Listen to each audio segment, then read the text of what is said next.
Hello, welcome to episode 124 of the CRICKETher Weekly.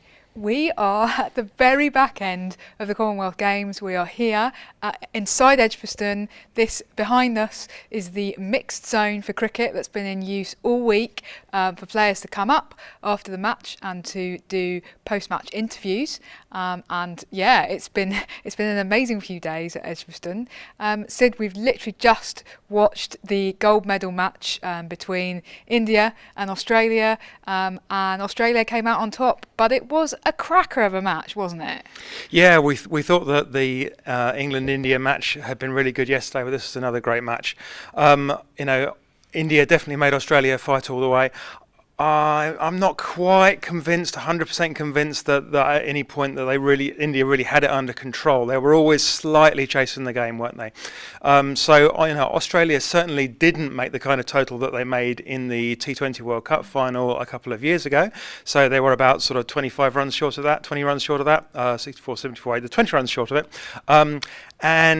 So clearly India were in a position where they could potentially make that total, but they were always kind of slightly behind the eight ball, as it were. So we saw that Smriti and Shefali both got out reasonably early. That left a lot of work for Jamima and for Harmanpreet to do. As they do, they started reasonably slowly. They didn't go off at 90 miles an hour, but then they did kind of start to put on runs, and Harmanpreet just looked for a bit as if we were going to see a Harman Monster Part 2. We were going to see a repeat of that awesome performance in the World Cup semi-final in 2017. But once she got out, again, they kind of, India stayed in touch, definitely, and Australia hadn't had a huge finish. So, you thought maybe, just maybe, but it was always just maybe. And in the end, they just didn't quite have enough, did they? I think you're painting an inevitability to it that didn't actually exist at the time, Sid. I think that we got it in our head that Australia were going to win. We got it in our head that they were going to take home the gold medal, and of course that is what happened. But certainly for most of that run chase, with Harmanpreet certainly going great guns, I thought India are going to win this. So I'm not convinced it was quite as inevitable as you're making it out to be. One slightly controversial thing that did happen was that Talia McGrath had tested positive for COVID right before the match, and we actually had a delayed toss, and we were all scratching our heads going, hang on, what's going on here? Why haven't we done the toss? And it was because Australia were trying to make a decision about whether to play her. I think there was more controversy about this on Twitter than there was kind of in the stadium, and everyone within the games organisation, people all knew what the deal was. They were all prepared for this eventuality. There was kind of people had, all the protocols laid out, and it was pretty clear. If you're sitting there wondering, why we've got into this situation, well, essentially, to cut a long story short, our government, is kind of existing in a state of COVID denial these days. As far as our government is concerned, COVID, is not a significant issue anymore. There are virtually no regulations at all. You're expected to go into work even if you test positive in this country. You're only expected to take time off if you test positive and you're symptomatic. And that's reflected in the kind of regulations that have been put together for the games. So, if as long as she was basically feeling okay, then no one under our laws was going to have any problem with that. So she was allowed to go ahead. She was allowed to play. And then the Australians obviously themselves were happy to have her on the pitch and to be around them. They were happy for her to be part of the celebrations. Megan Shute said afterwards, basically, if we get COVID now, what the hell? It was worth it, kind of thing. That wasn't quite what she said, but almost. A lot of controversy on Twitter, but everyone here really knew what was going on, and there was nothing surprising about it, really, was there? Yeah, and I think that it was actually, quite. It would have been quite difficult to sort of say, well, you've played and you've been really important in the win in this tournament, but please can you stand over there at least 2 metres away while we have the medal ceremony? And by the way, that was such a special moment to witness, to see them all getting the medals, especially with some of the Aussie players actually talked about this, actually having New Zealand on the podium next to them. Of course, they're used to kind of playing finals against India most recently, but a lot of the Aussie and New Zealand England players really know each other very well and get on very well, and so I think that was quite a nice moment for those two nations to be stood next to each other on the podium as the gold and bronze medal winners. Yeah, and a particularly special moment for the players when they received their souvenir Perry as well. Every single medal winner got a little Perry to take home with them. So Elise Perry got a little Perry. Elise Perry got a Perry. We should give Perry the mascot a mini Elise Perry. Yeah, like a Russian doll of Perrys, and then the Perry the mascot could little mini. But yeah, anyway, it's far too late for that kind of joke, Raf. We're quite tired. I think that we might kind of wrap up our conversation about the final there. But we are now going to take you back in time. Here's one we recorded earlier. So Sid, we've just watched the bronze medal match between England and New Zealand. Now, New Zealand are the bronze medalists at the Commonwealth Games 2022. So we're going to talk about that game in a minute. But obviously England ended up in that situation as a result of having lost their semi-final to India yesterday, which was a bit of a shock result, wasn't it? Maybe it was a little bit. I think India have been good at this tournament. If you look at their numbers, their batting numbers and their bowling numbers have both been good. They've been taking wickets. They've been scoring a lot of runs in the power play. And they did both those things again. I mean, particularly in scoring runs in the power play. So they put on a lot of runs up front. And they gave England their first real test of the entire summer, basically, because South Africa haven't really offered that stiffer test. I mean, if you talked to us 6 months ago and asked us what we thought would happen this summer, we'd thought, South Africa will really challenge England and England should beat India. That's not the way it's transpired. It was definitely a good game though yesterday, wasn't it? It was a close game in the end. There was only sort of 4 runs in it in the end. It's perhaps slightly more than it looks a little closer on the scoreboard because of the fact that Sophie Eccleston scored a 6 off the last ball when it was, effectively didn't matter anymore. So it would have been 10 in none of those circumstances. But a close game. Is it going to be the game of the tournament? Well, we'll find out about the final. But yeah, it was an enjoyable game to watch, and at the end of the day, the best side won, but only just. So a good contest between England and India. So that took us through to today's match, which was this bronze medal match, and England kind of disappointed, didn't they, Raf? How did you feel watching on from the sidelines on the bronze medal match? Well, yesterday during the semi-final against India, I have to say I felt very nervous and was really willing England on the whole way through, and that's not really a feeling that I am very well acquainted with recently, because as you say, they've absolutely smashed all comers all comers being South Africa and everybody else in this tournament up to now this summer.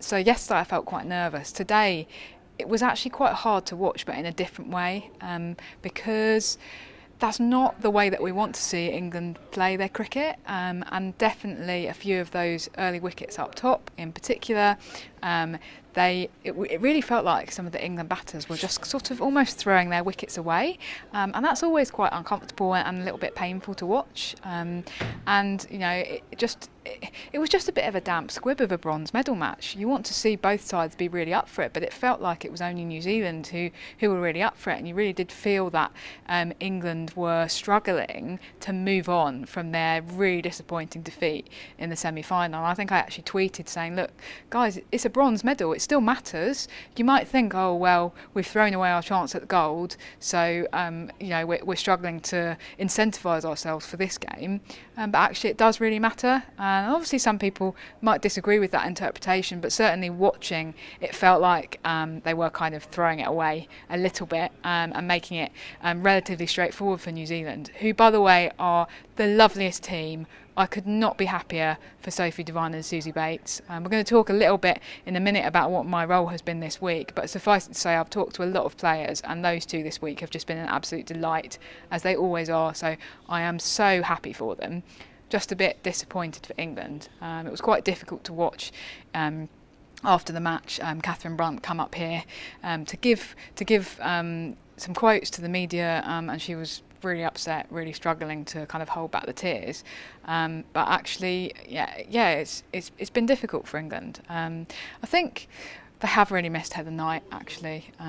Maybe not so much with the bat, but you do just feel that she would have added a level of calm to proceedings yesterday against India, that she would have actually been able to G them up for today's bronze medal match.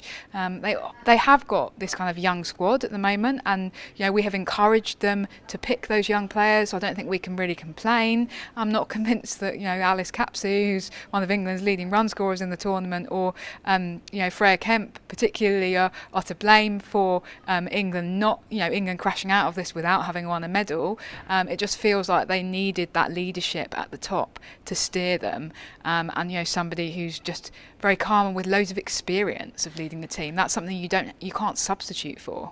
Yeah, very much so. And I think that as well, where they've missed Heather Knight at her best has been acting as that sort of anchor of the innings. That was a role that Nat Siver in all the games up to today basically had to play, and it's not 100% her natural game. So she obviously felt that she needed to play slightly within herself, slightly more within her shell than she usually does. She kind of let go a bit today. I think there was a bit of sort of an element that England were a little bit carefree today, and Nat did kind of look a little bit better, and there was more of that big hitting. But if Heather had been in there, that would have offered that opportunity for a little bit more backbone, rather than all of England's batters being a sort of see ball, hit ball kind of thing. Obviously, it's interesting to speculate because, of course, in some ways, Alice Capsey was playing instead of Heather Knight. So, if Heather had been fit, would Alice Capsey not have played, and would we not have seen the innings that we've seen from her in this tournament? Possibly not. I think that Maya Boucher wouldn't have played in that instance, personally. That's just a guess. But yeah, so I'm not convinced about that. But they certainly have missed Heather Knight. There was another discussion today as well, a similar kind of missing of Tammy Beaumont, perhaps. Obviously, Lisa Kiteley and Heather Knight made that decision a few weeks ago when it wasn't clear, it wasn't apparent that Heather Knight herself would be missing the tournament, but they've effectively cut off that access to that other senior player with that kind of that skill at game management, and that calm head on her shoulders. Tammy Beaumont is a very calm cricketer, isn't she? And you really feel that she also would have been somebody who could have played that anchor role. Yeah, and the sort of quiet leadership that Tammy Beaumont can bring. She's not obviously England's captain. She's not the vice captain, but she would have shown the way with the way that she's being played. So that's a really fair point as well. I think it's going to be really tough for England, actually, to move on from this. I know you've just written in your piece that they're all going away now, and they're going into a different team environment in the 100, and that probably is a good thing for them. But this is going to be something that I think does kind of come back to haunt them almost. It's, for somebody like Catherine Brunt, this is her only shot at winning a Commonwealth Games medal. For some of the others, you don't know whether they'll still be around in 4 years. That's a very tough thing to take as a player. So I do really feel for the England team. I think it's been a tough one for them to take, but obviously lots of learning to take as well. Absolutely. Now we're going to finish off today by talking a little bit about the Commonwealth Games more generally, and about kind of what Raf's role's been in the Commonwealth Games, because Raf hasn't been she hasn't been writing for The Guardian, as you might have noticed. That's been being done by Andy Bull, who's done a sterling job filling in for you. I have to say, Raf. But Raf, so what actually have you been doing? Let's talk about that. Okay, well, I've been working for the Games News Service, so that's a sort of our internal Commonwealth Games provider of all of the news. So that's who I've been working for. And then in terms of my actual role, I'm what's known as a sports specialist. So there's one of me across every sport. There's a beach volleyball RAF, there's a boxing RAF, etc., etc.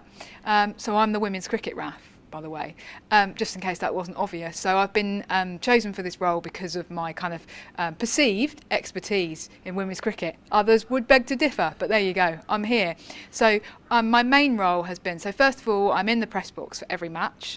So after the final, a bit later, I will have watched every ball of every match of the Commonwealth Games. That's quite an achievement. It's been a lot of cricket. I'm absolutely knackered, but anyway, never mind, it's been great. And so I'm in the press box, so if there are any questions that come up about cricket specifically, then I'm there to answer them, because obviously you've got a lot of journalists at the Commonwealth Games who never watched cricket in their life. We had that Canadian guy the other day who was sent over from one of the news agencies who, was sort of, you were trying to explain Duckworth Lewis to him or something, which, even to explain to anybody is quite difficult, let alone somebody who is more familiar with baseball than cricket. Anyway, so I've got that kind of role to be the person who knows about women's cricket, but also the most important part of my job is after the game, I come here. So we are stood in what's known as the mixed zone. So instead of having press conferences at the Commonwealth Games, they have the mixed zone. So basically the cricketers come up. In most other arenas, it's right by the field of play. So athletes have to walk through it after their events. And you grab them on the way past and you say, "Oi, Catherine Brunt, I want to talk to you." Obviously you do it politely though. And you get them over and you just grab a couple of minutes of quotes and then they disappear off. Now, they don't have to stop, but normally at other venues they have to walk through the mix zone. Here at Edgbaston it's been working a little bit differently. We've actually been sending down requests and the players who are happy to come up and talk will come up and talk then. So I grab the quotes, I then go and type them out, I send them into the Games News Service and they end up on the media portal and every journalist or news organisation who's signed up to access the media portal for the Commonwealth Games gets these quotes. So that's what I do in a nutshell. Okay, so you've interviewed a lot of different players over the past couple of weeks. Any standout conversations you've had with any particular players? I actually made some notes on this because there's been such an amazing variety of quotes and there's been some very entertaining things that have been said, such as Grace Harris saying that if she was going to do any other sport at the Commonwealth Games, it would be shooting. She says, "I read at an Olympics one year that the shooter ate a whole tub of ice cream before she went out, and I thought if you can do that before your sport, that's the sport for me." Love Grace Harris. She's such good value, isn't she? I wish we could just have her in the mix zone every single time Australia play. Anyway, we had Catherine Brunt earlier in the week talking about the kit, the New England kit, Team England kit that they got for the Commonwealth Games. And she said that she liked that it was red because it was patriotic, but she didn't like the trousers because they were too flary. So the trousers are a bit too 1970s for Catherine Brunt. We've had Talia McGrath admit that during a match she wasn't sure whether to use DRS review because the ball had hit her glove. And then Beth Mooney pointed out to her that if it had hit her glove, then that didn't count as being out LBW. And she was like, "Oh yeah." So she said, "I had a bit of a brain fade." So that was a fun one. There was a great one from Divine about Catherine Brunt, Sophie Divine, saying that Catherine Brunt, she's been pestering us for 15 years. We can't wait until she retires. So that was hilarious.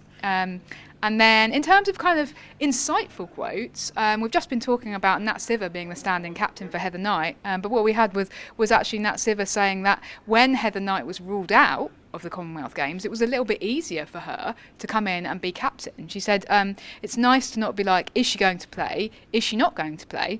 I feel like I'm in a good rhythm with it, and I felt very calm on the pitch today. The first few games I was a bit like, ah!" So that was the kind of insightful quote into how it can be quite difficult for somebody to come in and do the captaincy on a sort of temporary game-by-game basis and not quite know what's going to happen. So, yeah, lots of really great quotes. Okay, now what's been really interesting about this is sort of a big multi-sports games, or they call it a sports mega event, don't they? Yeah. How's it been, for you working inside a multi-sport games when almost everything you've done in your career so far has been just tournaments focused on cricket? You've covered World Cups and Ashes series and T20 World Cups all over the world. What's been different about this? Well, first of all, it's been brilliant. It's been wonderful. I think She's paid to say that. No, I've had the best time. This is the best thing that I've done in my whole journalism career. It's so nice to feel like you're part of a big team, and it's so nice to feel like you're contributing to a really big whole. And I think that's been lovely. It's been great to meet lots of other people. So I was actually in Birmingham for about 10 days before the game started because we were doing training. So I met all of the other sports specialists, lots of the sub-editors who are working on the central editorial desk, who have all got these hugely different careers in journalism, very long careers, some of them loads of experience. So it's been a real learning curve for me getting to grips with it. But there's been some great support there, and I'm really interesting to hear about what happens at covering other sports. So there was a little bit of a thing here at Edgbaston because the Commonwealth Games don't provide any media food, and obviously Edgbaston has a reputation for providing the best food on the cricket circuit. And I said this to somebody and they were like, "Well, when I cover my sport, I never get any food. I might get a tea or a coffee, but I never get any food." That's at international level. So I think cricket and football are two of the only sports where actually we've sort of come to expect food and getting fed, and it's a little bit of a check your privilege moment there, I think. So that's been that's been very enlightening. I think it's been great from a cricket perspective. I mean this in the nicest possible way, but I think cricket can be a bit up itself sometimes and think it's bigger than it is, and that sometimes we as cricket writers can get in a big cricket bubble and think that cricket is really important and really matters. And of course it does, you know, in and of itself, but if you're at the Commonwealth Games, there are all of these other sports going on, and there aren't that many journalists who are kind of making the trek over here to Edgbaston to come and kind of cover the cricket, because they've got other things going on, and of course, so cricket has to kind of get itself in perspective. If it wants to be part of these multi-sport events going forward, it needs to realise that, you know, the Commonwealth Games doesn't dance to cricket's tune. Cricket has to dance the tune of the Commonwealth Games if we want that kudos that's come from being at a sports mega event. That's really interesting, yeah. And what about Birmingham, Raf? Because, you know, we've come to Birmingham. It's not somewhere that I've spent a huge amount of time. You've spent a little bit more time there over the years because you've got some family that lived here for about 10 years. But how have you found Birmingham? How have you found the welcome here? Oh, I love it. Love it. Love the Brummies. It's a great place. It's been so welcoming. We've been lucky enough to stay right in the centre, right by the canal. Beautiful running routes, except when I fell over and had to spend a morning in an NHS walk-in centre. But, you know, that's fine. You live and learn. There's great bars, great restaurants. Not that we've been spending that much time in those since the games actually started, but obviously I was here for a few days beforehand.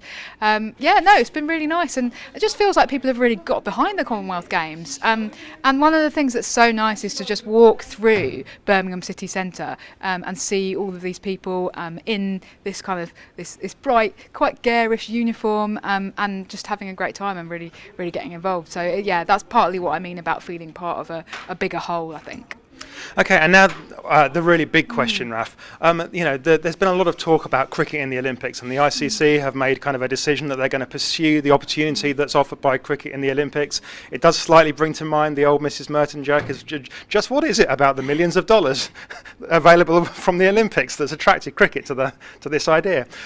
But you know, the Commonwealth Games has very much been seen as a little bit of a dry run. The Commonwealth Games is not the Olympics. Everyone's here that works for the Commonwealth Games is very keen to stress that, but nonetheless people have said it's a bit of a dry run for the Olympics.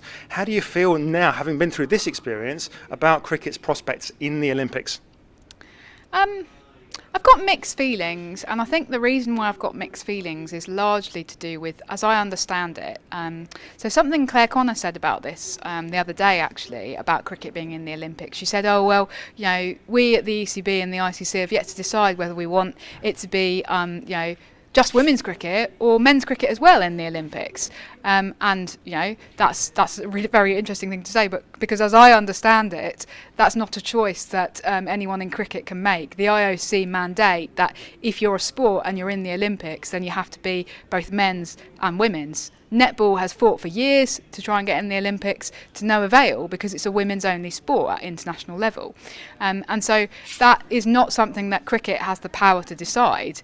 And so yeah, that's what makes me hesitate, because one of the great things about the Commonwealth Games and cricket being in the Commonwealth Games, and obviously I'm a bit biased, I've got my perspective on it, is that it's been a women's cricket thing. It's been something that we've had that's been special, that's been different to men's cricket. Men's cricket can go on over there and crack on with the 100 and whatever it wants to do, and that's fine. But we've had this, and it's been really big news, and we don't get very many occasions where it feels like women's cricket is kind of front and centre in terms of cricket. And so that's something special, and I just think that if we're going to be in the Olympics and men's cricket has to be there as well, then you lose some of that specialness.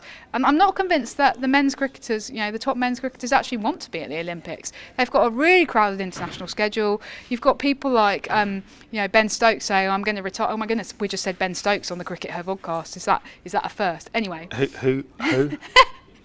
You've got people who are retiring from formats of cricket, haven't you? Because they're saying, oh, I can't possibly manage it. You just feel like the men wouldn't actually be that keen on being at the Olympics, and that would ruin it. I don't want the men to ruin it. I don't want the men to be at the Commonwealth Games. I don't want them to ruin that either. Like, let's have our women's cricket moment in the sun, our time to shine, and that's what the Commonwealth Games has been about for me. That's what's made it so special.